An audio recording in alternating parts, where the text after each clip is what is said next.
If you're new here, hi, my name is Saemi Nadine Jung. I'm a former financial journalist turned media and communication scholar, currently doing my PhD in Vancouver, Canada. And today I want to take you behind the scenes of something that's really shaped me for the past couple months, which is to talk about my fieldwork experience and the real lessons that I learned from it. So let's get started. One of the first things that I realized about fieldwork is it's incredibly messy. In theory, everything seems to follow a structure to observe, analyze, and conclude. But on the ground, things rarely go as planned. People don't always answer your questions directly, situations shift, weather changes, schedules fall apart, and people whom you have relied on to meet end up not showing up. But that's also the beauty of fieldwork. It teaches you to adapt, stay curious, and stay resilient. Think on your feet. And that kind of learning, you just can't get in the lecture hall. Another huge takeaway for me was the power of listening. So not just hearing words, but understanding what's not being said. In the field, whether I was interviewing someone, observing a community, or collaborating with a local team of teachers, EdTech representatives, I learned that trust is built by how well you listen and respect the stories that they share.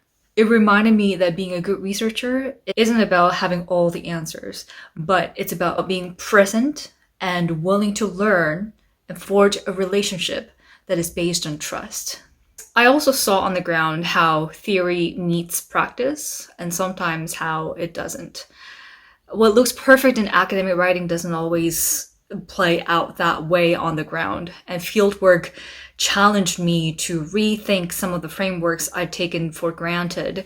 That experience made me a more critical thinker and someone who questions, reflects, and refines. And beyond the academic side, fieldwork really pushed me to grow personally. I had to deal with lots of discomfort, uncertainty, and even failure.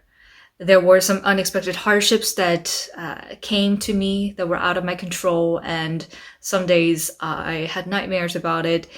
There were days that I felt really out of place, unsure, and just flat out exhausted. I also, unfortunately, injured my legs again during my fieldwork, so it's been incredibly challenging just to keep my mind and keep my body put together.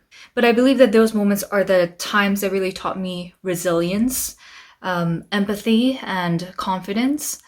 And they reminded me that growth doesn't always feel good in the moment, but it's happening. And if there's one thing that I want to leave you with is that fieldwork's where you connect knowledge with lived experience. And whether you're a student, a researcher, or just someone curious about how the world works, getting out there and learning from people will change the way you see everything. And for me, the first few days of interviewing different folks from all walks of life, especially the teachers, EdTech representatives, and including a former policy analyst, I was blown away by the amount of new information that I was gathering. And I felt like, wow, I really don't know anything. And it's an incredibly part of research.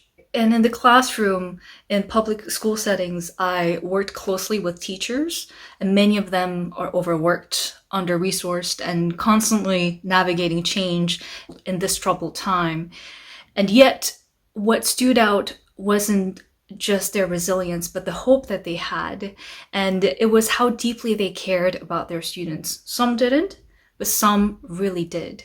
And they cared about each other. They care about the society. And the most powerful insights didn't just come from the data sheets or test scores. They came from conversations that I had in break rooms, glances exchanged in chaotic hallways, and moments where someone trusted me enough to say, oh, this is what it's really like. And that kind of access isn't earned with credentials. It's earned with relationships. Also, again, going back to the listening part, ethnography taught me that listening really is the most radical tool that researcher can have. And I don't mean passively just sitting there while someone talks. I mean really listening, and with patience, with empathy and with an open heart. Because whether I was shadowing a teacher through a day, back-to-back classes, or sitting in on a planning session or a teaching session during the school, what I learned couldn't be captured in a survey. It lived in emotion, it lived in reality, and it lived in exhaustion and in pride. Building these relationships made me not only just a better observer, but honestly a better human being.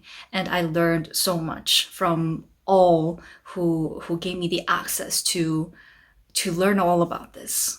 And of course, then there are times that I stepped into a completely different environment, like tech forums, information sessions held by local governments. So think about how public officials are all entering. They give out these innovation pitches and how they're going to transform the classrooms through digital technologies, promises of efficiency, and models of learning and teaching that are based on predictive algorithmic technologies.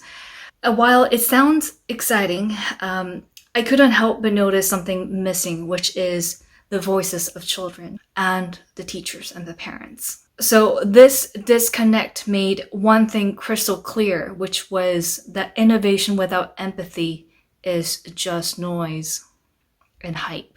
And lastly, here's the truth. Technology is only as ethical, as inclusive, and as useful as the people behind it and the communities it's designed for. And if those communities, like public school teachers, aren't meaningfully involved in shaping the future of tech or educational technologies, we're building tools for a world that doesn't exist. And that's why those relationships I formed with educators were everything in this fieldwork. They reminded me that fieldwork isn't just about gathering data. It's about solidarity. It's about forging that relationship and staying grounded in the human realities that systems and tech often overlook. And it was such a meaningful process. So yeah, those are the few things and insights that I wanted to share with you. If you're someone working at the intersection of education and technologies, stay grounded, stay relational, and stay hopeful. That's how real change happens. Okay, so until the next video, I don't know when my next video will be up. I actually, while I injured my legs, I had some time to recover, and I would sit down on a couch and just look through the old videos that I made, old vlogs that I made in London and early PhD life in Vancouver. And it was actually fascinating for me to watch myself again and how much I grew and how much time has passed by. But I've also learned a lot, and I hope my content is helpful to you because I take much joy in making these videos, and I do hope that they reach out to people who find these informative. Stay curious, stay connected, and I'll see you in the next video. Ciao.